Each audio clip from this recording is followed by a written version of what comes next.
কারণ বাংলাদেশে যদি 92 ভাগ মুসলমানের দরকার হয় না, বাংলাদেশে সংসদীয় ভাবে কোন আইন পাস করতে গেলে 92 ভাগ মতামতের দরকার হয় না।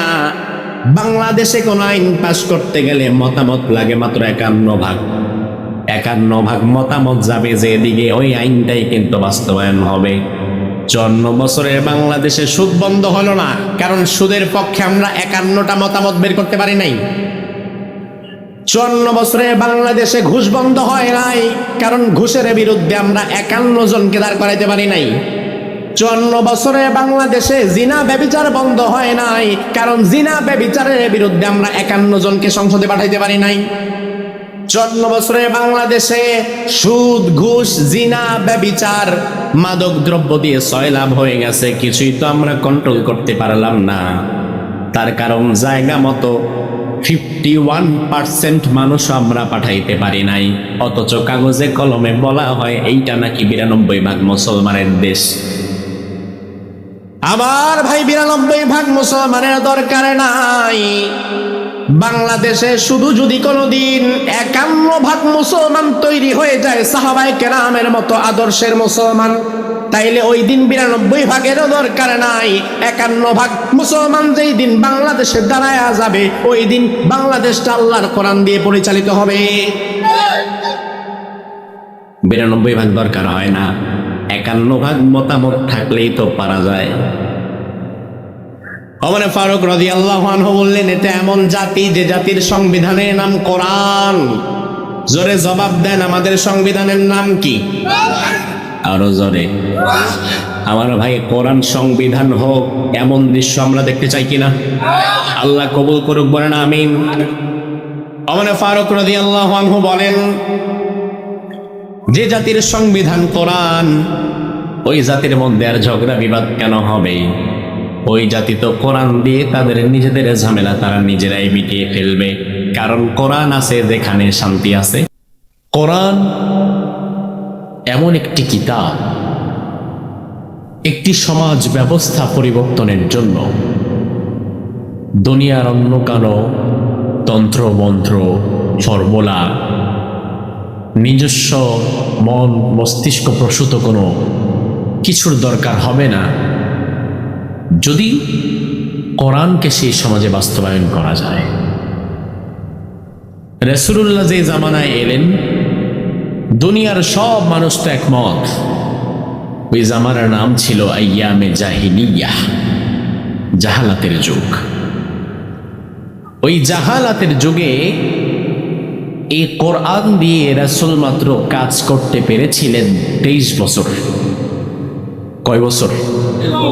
23 বছর। প্রচন্ড জাহালাত। কেমন জাহালাত? যতটা জাহালাত থাকলে আপন বাবা তার মেয়েকে হত্যা করতে পারে।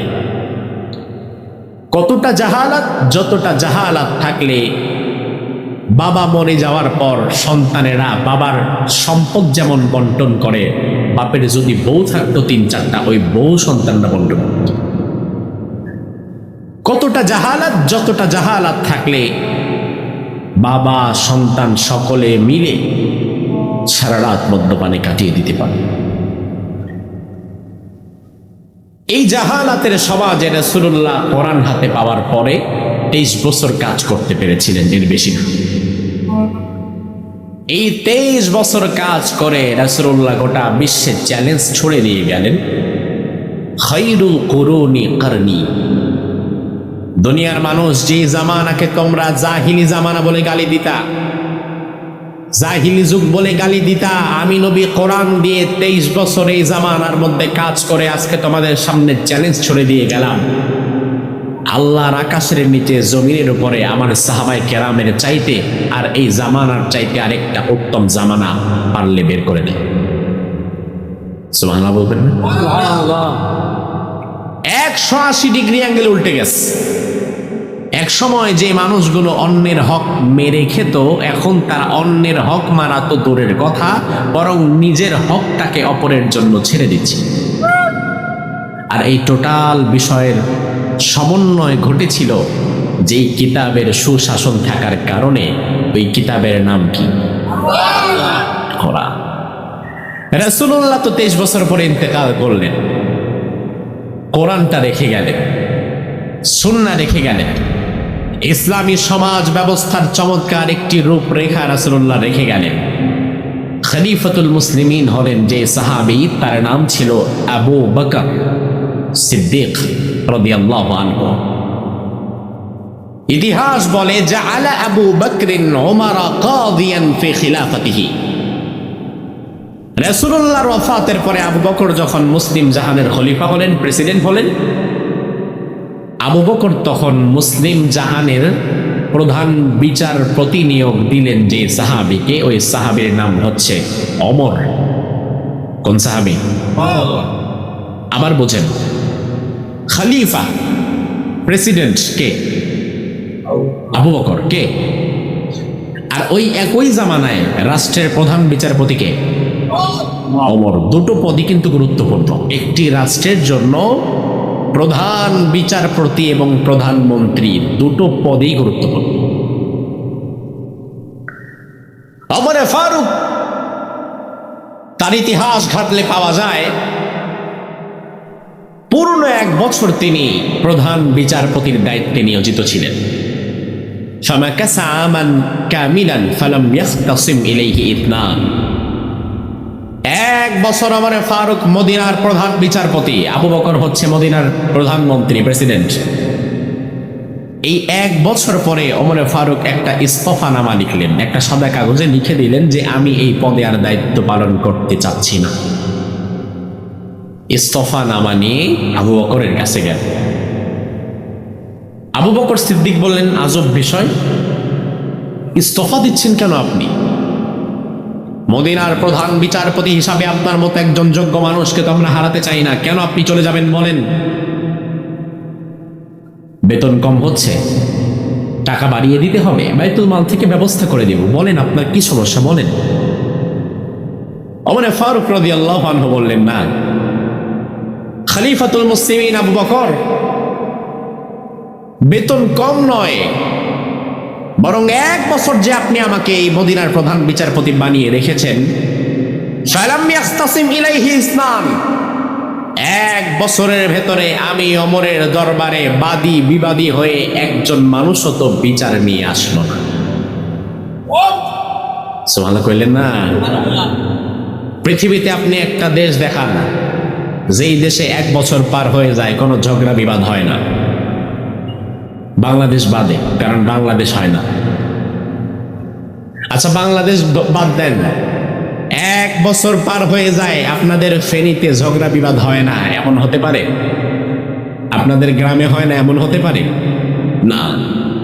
ছোট্ট একটা গ্রাম, 1000 খানেক মানুষের বসবাস, কয়েক হাজার মানুষ নিয়ে বেড়ে ওঠা একটা ছোট্ট গ্রাম।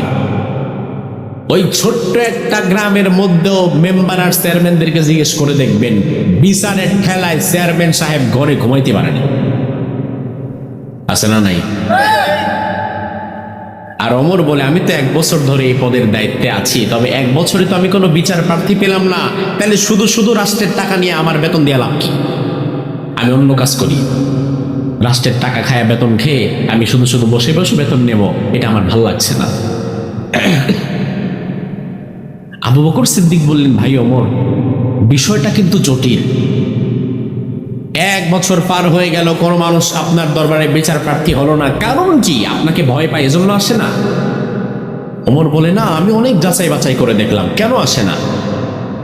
অবশেষে আমার কাছে এই মদিনার শান্তির সুবাতাস বয়ে যাওয়ার পেছনে 6টি কারণ ধরা পড়েছে, যে 6টি কারণে আজ আমাদের মদিনাতে আর কোনো অশান্তি নাই, শান্তির সুবাতাস বয়ে যাচ্ছে, সবার মধ্যে শান্তি, শৃঙ্খলা, নিরাপত্তা অটুট আছে। এমন 6টি কারণ আমি বের করতে পারব। ওমরে ফারুক সেই দিন আবু বকর সিদ্দিকের কাছে যে 6টি কারণ বলেছিলেন, ওই 6টি কারণ সংক্ষিপ্ত আকারে আমরা জেনে নিব ইনশাআল্লাহ। ওমরে ফারুক বলেন, ভাই আবু বকর, এই মদিনায় 1 বছর পার হয়ে গিয়েছে, রাসূলুল্লাহ ইন্তেকাল করেছেন, আপনি প্রধানমন্ত্রী আর আমি প্রধান বিচারপতি, কোনো বিচার আসে নাই। তার কারণ কি জানেন? 1 নাম্বার কারণ হচ্ছে দীনুহুমুন নাসিহা, রাসূলুল্লাহ আমাদের কেমন এক ধর্ম দিয়ে গিয়েছেন, যেই ধর্মের মূল ভিত্তি হচ্ছে পরস্পর একে অপরের কল্যাণকামী হবে, একে অপরের ধ্বংস চাইবে না, একে অপরের অকল্যাণ চাইবে না, বরং একে অপরের কল্যাণ চাইবে। আর যেই ধর্মের মানুষ পরস্পর একে অপরের কল্যাণ চায়, ওই ধর্মের মানুষের মধ্যে ঝগড়া বিবাদ তো লাগেই না।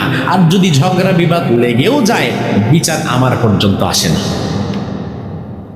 সুবহানাল্লাহ বলবেন না? ওমর বললেন, তো এই ধর্মের প্রধান বৈশিষ্ট্য হচ্ছে একে অপরের কল্যাণকামী হবে। আর আমার দেশের মানুষ একে অপরের কল্যাণকামী হয় না অকল্যাণকামী? কেউ যদি একটু উপরে উঠতে যায়, তারে কেমনে টাইনা নিচে নামাইতে হবে, ওই ফর্মুলা বাঙালির চেয়ে বেশি আর কেউ জানে না।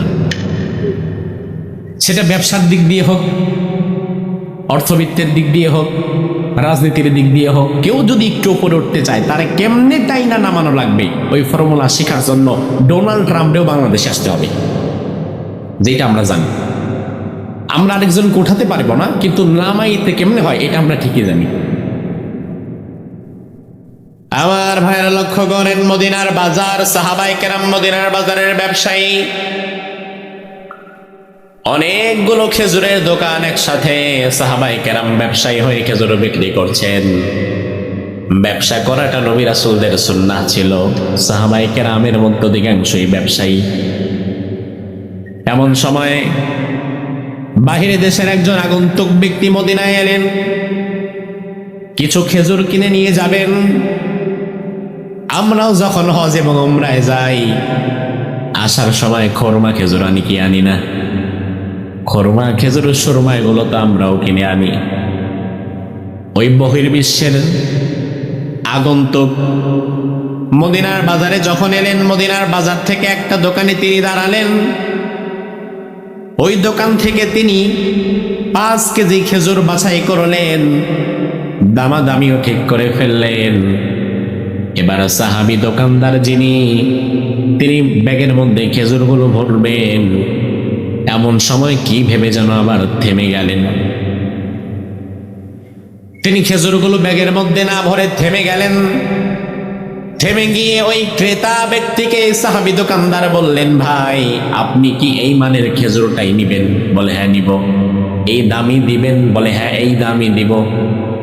এবার ওই সাহাবী দোকানদার বলছে, তাহলে আমার থেকে নেওয়ার কোনো দরকার নাই, ওই যে 2 দোকান পরে আমার আরেকজন ভাই বসে আছে, আপনি তার দোকানে যান, একই মানের খেজুর একই দামে আপনি ওখানেও পেয়ে যাবেন। আমার ভাই লক্ষ্য করেন, ওই ক্রেতা ব্যক্তি বলল, আরে ভাই সমস্যা কি আপনার? আপনার দোকানে তো খেজুর এটা আছে, দামও ঠিক হয়ে গেছে, বিক্রি করলে তো আপনারই লাভ হবে, আমি আবার এই খেজুর 2 দোকান পরে আরেকজনের দোকান থেকে কেন কিনবো? ওই দোকানদার সাহাবী এবার বললেন, ভাই রে, সারাদিনে যেটুকু বেচা বিক্রি হলে আমার হয়ে যায়, আমি হিসাব কিতাব করে দেখলাম ওইটুকু বেচা বিক্রি আমার হয়ে গেছে, আজকে আমার পরিবারকে নিয়ে আমি খেতে পারবো, চলতে পারবো।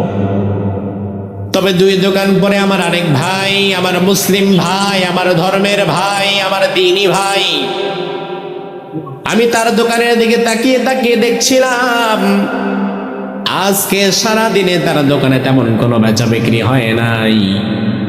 ওই লোকটা তো তার পরিবারটা নিয়ে আজকে বিপদে পড়ে যাবে। এই জন্য আমার মনে হলো শেষ মুহূর্তের এই বেচা কেনাটা আমি না করে ওই ভাইয়ের জন্য আমি ছেড়ে দেই। আমার ভাই, আপনাদের ফেনীতেও তো বাজার আছে, আপনাদের এই দিকেও তো বাজার আছে। আপনাদের গ্রামের বাজারে যেখানে 20টা দোকান, ওই 20টা দোকানের মধ্যে বাজারের 2 পাশে যদি 2টা মুরগির দোকান থাকে, আপনি যদি নিয়মিত এক দোকান থেকে মুরগি নেন, কোনো একদিন যদি আরেক দোকান থেকে নিয়েছেন, মুরগি নিয়ে আসতেছেন, তাইলে অপর দোকানদার দেখা চিন্তা করবে আরেকদিন আসিস, তোর ইচ্ছা মতো দিব। হয়তো ওজনে কমায় দিবে, টেরও পাবেন না, অথবা দাম বাড়ায় নিবে, বুঝতেও দিবে না। আমার ভাই, বর্তমান আমরা একে অপরের কল্যাণকামী হতে পারি না, কিন্তু সাহাবায়ে কেরাম এমন মানুষ ছিলেন, তারা পরস্পরের কল্যাণকামী হয়ে গিয়েছেন। সুবহানাল্লাহ বলেন। আর যেই ধর্মের মানুষ পরস্পরের কল্যাণকামিতা চাইবে, আমি চাই যদি আমার ভাই ভালো থাকুক, আমি যদি একটু কষ্ট করেও আমার ভাইকে এগিয়ে দেই, স্যাক্রিফাইস করি, কোরবানি করি, তাহলে দুইজনের মধ্যে আপনার কি মনে হয় ঝগড়া বাঁচবে? না, ঝগড়া বাজে কখন? যখন প্রত্যেকেই নিজের স্বার্থে অটুট থাকে। ঝগড়া বাজে তখন যখন কেউ নিজের স্বার্থকে চুল পরিমাণ ছাড় দিতে চায় না। যখন আমি আমার স্বার্থের জায়গা থেকে সরে যাব, ভাই যখন তার স্বার্থের জায়গা থেকে একটু সরে আসবে, তখনই দেখবেন আর ঝগড়া বাজবে। এজন্য ওমর ফারুক বললেন, এমন এক রাষ্ট্র ব্যবস্থা রাসূলুল্লাহ আমাদেরকে কোরআনের মাধ্যমে দিয়ে গেলেন, ওই রাষ্ট্রে ঝগড়া বিবাদ হবে কিভাবে? দীনুহুমুন নাসিহা। এই রাষ্ট্রে তো পরস্পরের কল্যাণ কামনা আশা করে। সুবহানাল্লাহ। এখান থেকে আমাদের শিক্ষা নেওয়া লাগবে, এই জাতির মানুষদেরকেও একে অপরের অকল্যাণকামী না হয়ে কল্যাণকামী হতে হবে, তাহলে আমাদের সমাজের ঝগড়া ফাসাদ বিপর্যয়গুলো কমে যাবে, ঠিক কিনা? ওমর ফারুক রাদিয়াল্লাহু আনহু বললেন, আবু বকর সিদ্দিক ভাই, 2 নাম্বার কারণ হচ্ছে মানহাজুহুমুল কোরআন। রাসূলুল্লাহ এমন একটি ইসলামী সমাজ ব্যবস্থা রেখে গিয়েছেন, এমন একটি ইসলামী কল্যাণ রাষ্ট্র রাসূলুল্লাহ আমাদের জন্য উপহার দিয়ে গিয়েছেন, যে রাষ্ট্রের মানহাজ, যে রাষ্ট্রের সংবিধানের নাম হচ্ছে কি? সবাই বলেন। আমার ভাই, কোরআন কিন্তু শুধু নামাজে তেলাওয়াতের জন্য নয়, কোরআন শুধুমাত্র রমজান মাসে তারাবির নামাজে খতম দেওয়ার জন্য নয়, কোন মানুষ মারা গেলে বসে বসে খতম পড়ার জন্য কোরআন নয়, বরং কোরআন আল্লাহ দিয়েছেন আপনার ব্যক্তি জীবন, পারিবারিক জীবন, অর্থনৈতিক জীবন, রাষ্ট্রীয় জীবন, সামাজিক জীবন। আপনি যাবেন যেখানে কোরআনও থাকবে সেখানে, ঠিক না ভাই? ঠিক। আপনি যাবেন যেখানে কোরআন থাকবে সেখানে। শুধুমাত্র নামাজের জন্য আল্লাহ কোরআন দেয় নাই। বিশ্বনবী মদিনার মধ্যে মসজিদে নববীতে যেইভাবে কোরআন দিয়ে নামাজ পড়িয়েছেন, আবার রাসূলুল্লাহ যখন সমাজে বের হয়েছেন, 2 ব্যক্তি যখন রাসূলের কাছে বিচার নিয়ে এসেছে, রাসূল ওই বিচারটাও করেছেন কি দিয়ে? ভালো করে বোঝেন, রাসূল নামাজ পড়াতেন কি দিয়ে? আবার যখন রাসূল সমাজে এসেছেন বিচার বিভাগের কাজ নিয়ে, তখন রাসূলের কাছে কেউ বিচার চাইলে ওই বিচারটাও রাসূল করেছেন কি দিয়ে? আবার রাসূল যখন জিহাদ করেছেন কি দিয়ে? আবার রাসূল যখন ব্যবসা করেছেন সেটাও করেছেন কি দিয়ে? রাসূল যখন পরিবারে গিয়েছেন, পরিবারটা কিভাবে চালাতে হবে, কে কতটুকু পর্দা কার সাথে করবে, এই পারিবারিক নীতিগুলো রাসূল চালিয়েছেন কি দিয়ে? আবার মুহাম্মদুর রাসূলুল্লাহ যখন মদিনার প্রেসিডেন্ট হয়ে বসে গেছেন, মদিনার প্রেসিডেন্ট হওয়ার পরে মদিনা রাষ্ট্রটা কিভাবে চলবে সেটা ঠিক করেছেন কি দিয়ে? অর্থাৎ রাসূলুল্লাহ আমাদের দেখিয়ে গিয়েছেন, মুসলমান হিসাবে তুমি যাবা যেখানে কোরআনও থাকবে সেখানে, যেখানে কোরআন থাকতে পারে না, ইসলাম থাকতে পারে না, ওইখানে মুসলমানও থাকতে পারে না। আমার ভাই, যে ব্যবসার মধ্যে সুদ আছে ওই ব্যবসায় ইসলাম থাকে না, আর যে ব্যবসায় ইসলাম থাকে না ওই ব্যবসায় মুসলমান থাকতে, যে ব্যবসায় ইসলাম থাকতে পারে না ওই ব্যবসায় মুসলমান থাকতে পারে না, যে চাকরিতে ইসলাম থাকতে পারে না ওই চাকরির মধ্যে মুসলমানও থাকতে পারে না। তাইলে যে রাজনীতির মধ্যে ইসলাম থাকতে পারে না ওই রাজনীতির মধ্যে মুসলমানও কোনদিন থাকতে পারে না। ওমর ফারুক রাদিয়াল্লাহু আনহু বললেন, এ জাতির মানহাজ হচ্ছে আল্লাহর কোরআন, তাদের সংবিধানের নাম হচ্ছে কোরআন। আজকের জামানায় আমাদের কাছেও কোরআন আছে। 1500 বছর আগে রাসূলুল্লাহ কোরআন দিয়ে যে শান্তি প্রতিষ্ঠা করে গিয়েছিলেন, ওই কোরআন আজকে আমাদের ঘরে ঘরে আছে না নাই? হাতে হাতে আছে না নাই? এমনকি যারা অ্যান্ড্রয়েড মোবাইল চালায়, অ্যান্ড্রয়েড মোবাইলের ভেতরেও কোরআনের অ্যাপস আছে না নাই?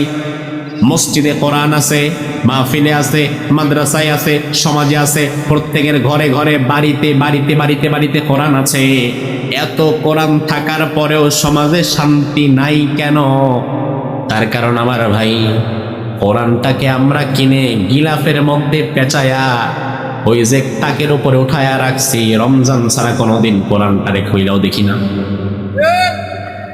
রাসূলুল্লাহ কোরআন দিয়ে সমাজ পরিচালনা করেছেন, রাষ্ট্র পরিচালনা করেছেন, ব্যবসা, অর্থনীতি, সমাজনীতি, যুদ্ধনীতি, পারিবারিক নীতি, রাষ্ট্রনীতি সব রাসূলুল্লাহ কোরআন দিয়ে করেছেন। কোরআনটাকে খুলতে হবে, কোরআনটাকে প্রতিষ্ঠা করা লাগবে, কোরআনের বিধানগুলো সমাজের মধ্যে ছড়ায় দেওয়া লাগবে, অন্যথায় রোগ ভালো হবে না। প্রচন্ড জ্বর, ঠান্ডা, কাশি, মাথা ব্যথা, 2-3 দিন দেখলেন ভালো হয় না, অবশেষে চলে গেলেন হসপিটালে, চলে গেলেন ডাক্তারের কাছে, চলে গেলেন ডাক্তার দেখালেন। ডাক্তার দেখে চেক আপ করে বড় একটা প্রেসক্রিপশন দিল, নাপা এক্সট্রা 3 বেলা, ফ্যাক্সো 3 বেলা, অমুক 3 বেলা, তমুক 3 বেলা, লম্বা ঔষধের একটা লিস্ট ধরায় দিল। হসপিটালের নিচে ফার্মেসি, ফার্মেসিতে গেলেন, বললেন ভাই যত ওষুধ লেখছে কম দিবা না, সব ওষুধ দিয়ে দাও। তাহলে এক হাতে আপনার প্রেসক্রিপশনও আছে, আরেক হাতে ঔষধও নিছেন। ঔষধ আর প্রেসক্রিপশন নিয়ে এবার বাড়িতে আইসা প্রেসক্রিপশনটারে সকাল বিকাল পড়েন। সকালে নাপা এক্সট্রা 2 বার, দুপুরে 1 বার, রাতে 1 বার, ফ্যাক্সো 2 বার, এটা 2 বার, সেইটা 2 বার। সকাল বিকাল আপনি পড়তেছেন ঠিকই, তবে ওষুধটারে ঠিকই চাঙ্গের উপরে উঠায় রাখছেন, ওষুধটা আপনি আপনার শরীরের ভেতরে ঢোকান নাই। তাইলে এইভাবে যদি আপনি সকাল বিকাল সেই ডাক্তারের প্রেসক্রিপশন তেলাওয়াত করতে করতে মুখে যদি ফেনাও তুলে ফেলেন, আপনার রোগ ভালো হবে না। আমার ভাই, কোরআনের মধ্যে শান্তি আছে, কোনো সমস্যা নাই। আমার ফারুকের জামানায় কোরআন যদি গোটা অর্ধেকটা দুনিয়ায় শান্তি প্রতিষ্ঠা করতে পারে, আজকে 56,000 বর্গ মাইলের বাংলাদেশে কেন পারবে না? অবশ্যই পারবে। কিন্তু আমাদের হাতে হাতে কোরআন থাকার পরেও বাংলাদেশে দিনকে দিন অশান্তি কেন বাড়ছে, শান্তি কেন হচ্ছে না? কারণ আমরা হয়ে গেছি ওই রোগীর মতো, যেই রোগী ডাক্তার দেখানোর পরে প্রেসক্রিপশন নিয়েছে, ঔষধও নিয়েছে, এবার বাসায় আইসা সকাল বিকাল প্রেসক্রিপশনটা তেলাওয়াত করতেছে আর ঔষধগুলা সাঙ্গের উপরে উঠায় রাখছে। ঔষধ খায় না, প্রেসক্রিপশন অনুযায়ী আমল করে না, এই জন্য তার রোগ যেমন ভালো হয় না। 54 বছরের জাতি সকাল বিকাল শুধু কোরআন তেলাওয়াত করে, মসজিদেও তেলাওয়াত করে, মাদ্রাসায় তেলাওয়াত করে, খতমও পড়ে, কেউ মারা গেলে আবার রমজানে খতম তারাবিও পড়ে। এতবার কোরআন পড়ার পরেও শান্তি এজন্যই হয় না, কারণ এই জাতি তাদের সংসদের ভেতরে কোরআন ঢুকায় না। ওষুধ খাবেন, সুস্থ হয়ে যাবেন, কোরআনটা জায়গা মতো ঢুকাবেন, সমাজের অসুস্থতাও ভালো হয়ে যাবে। আমার ভাই লক্ষ্য করেন, ওমর ফারুক রাদিয়াল্লাহু আনহু বললেন, এটা এমন জাতি, তাদের মানহাজ হচ্ছে কোরআন, তাদের সংবিধান কোরআন। মুসলমান হিসাবে আমাদের সংবিধান তো কোরআনই থাকবে, ঠিক কিনা? মুসলমান হিসাবে আমাদের সংবিধানের নাম তো কোরআনই হওয়ার কথা। কিন্তু এই বাংলাদেশে 18 কোটি মানুষের যদি 16 কোটি মুসলমান ধরেন, 2 কোটি বাদ দেন হিন্দু, বৌদ্ধ, খ্রিস্টান, এই যে 16 কোটি মুসলমান যারা আছে, এই 16 কোটি মুসলমানও কি সকলে কোরআনকে সংবিধান হিসাবে দেখতে চায়? কথা বলেন না। দেখতে চায়? দেখতে চায় না। বাংলাদেশকে বলা হয় 92% মুসলমানের দেশ। কাগজে কলমে লেখা দেখবেন 92% মুসলমানের দেশ বাংলাদেশ, মসজিদের দেশ বাংলাদেশ, মাদ্রাসার দেশ বাংলাদেশ, ওয়াজ মাহফিলের দেশ বাংলাদেশ, তাবলিগ জামাতের দেশ বাংলাদেশ, ইস্তেমার দেশ বাংলাদেশ। তবে আসলে 92% মুসলমান কাজীর গরুর মতো হয়ে গেছে, এটা শুধু কাগজে কলমে বাস্তবে পাওয়া যায় না। কোরআন আছে যেখানে শান্তি আছে, কোরআন নাই যেখানে অশান্তি আছে সেখানে। আসমানি কিতাবের বিধিবিধান যদি কোনো জমিনে কায়েম হয়ে যায়, তাহলে ওই জমিনের মধ্যে শান্তির সুবাতাস যিনি ছড়িয়ে দেন তিনি কে? আল্লাহ। আবু হুরায়রা থেকে বর্ণিত হাদিস, রাসূলুল্লাহ বললেন, শোনো, এই যে কোরআন যেটা দিয়ে আজকে আমরা মদিনার মধ্যে শান্তি প্রতিষ্ঠা করছি, করার জন্য কাজ করছি, প্রাচীন যুগে এমন আরেকটি আসমানি কিতাব ছিল। জমিনের কোন একটা অংশ ওই আসমানি কিতাবের বিধিমালা দিয়ে শাসিত হচ্ছিল। দুনিয়ার মানুষের বানানো বিধিবিধান দিয়ে শাসিত হওয়া আর আসমানি কিতাবের বিধিবিধান দিয়ে শাসিত হওয়ার মধ্যে পার্থক্য আছে না নাই? দুনিয়ার মানুষ যদি কোনো আইন বানায়, কোনো সংবিধান বানায়, তাইলে এই সংবিধান যে বানাবে সে মোটামুটি তার জায়গা রাখাই বানায়। কথা বোঝেন? ধরেন আপনি আমাকেই বললেন যে হুজুর সব বাদ দেন, আপনাকে আমরা বিশ্বাস করলাম, আপনি একটা সংবিধান বানাবেন, ওই সংবিধানে আমরা চলবো। তাইলে আমাকে যদি সংবিধান বানাতে হয়, সংবিধানটা আমি এমন ভাবে বানাবো যে আমার যেই মতামত ভালো লাগে, যেই দল আমার ভালো লাগে, এই দল যেন কিয়ামত পর্যন্ত ক্ষমতায় থাকে, আর আমি যেন হয়ে যাই প্রেসিডেন্ট, প্রধানমন্ত্রী, আমার মৃত্যুর পরে যেন আমার ছেলে হয়ে যায়, তার মৃত্যুর পরে যেন তার ছেলে হয়ে যায়। অর্থাৎ আমাকে যদি আপনি বিধিবিধান আর সংবিধান বানাতে দেন, আমি তো এমনভাবেই বানাবো, তার কারণ ক্ষমতা যদি আমার কাছে থাকে, আমি তো স্বাভাবিকতই আমার আশেপাশের মানুষদেরকে প্রায়োরিটি দিয়েই বানাবো, দূরের মানুষের দিকে আমি লক্ষ্য রাখবো না। এজন্য মানুষের বানানো সংবিধান দিয়ে 54 বছরে তো শান্তি পান নাই। আল্লাহর দেওয়া একটা সংবিধান আছে, ওই সংবিধানের নাম কি? কোরআন। 54 বছরে মানুষের বানানো সংবিধান যেটা বাংলাদেশে আছে, ডক্টর কামালের লিখা, এই সংবিধানকে সংযোজন বিয়োজন করা হয়েছে 17 বার। যখন যারা ক্ষমতায় আসে তারা নিজেদের সুবিধার্থে কিছু কাটছাট করে, এই বিধানগুলো কেটে দিতে হবে, আর এইগুলো আবার নতুন করে ঢুকাইতে হবে, কারণ যেটা যার প্রয়োজন সে ওইভাবে তার সংবিধানকে সাজায়। 54 বছরে ডক্টর কামালের লিখা বাংলাদেশের সংবিধান 17 বার কাটছাট করা হয়েছে।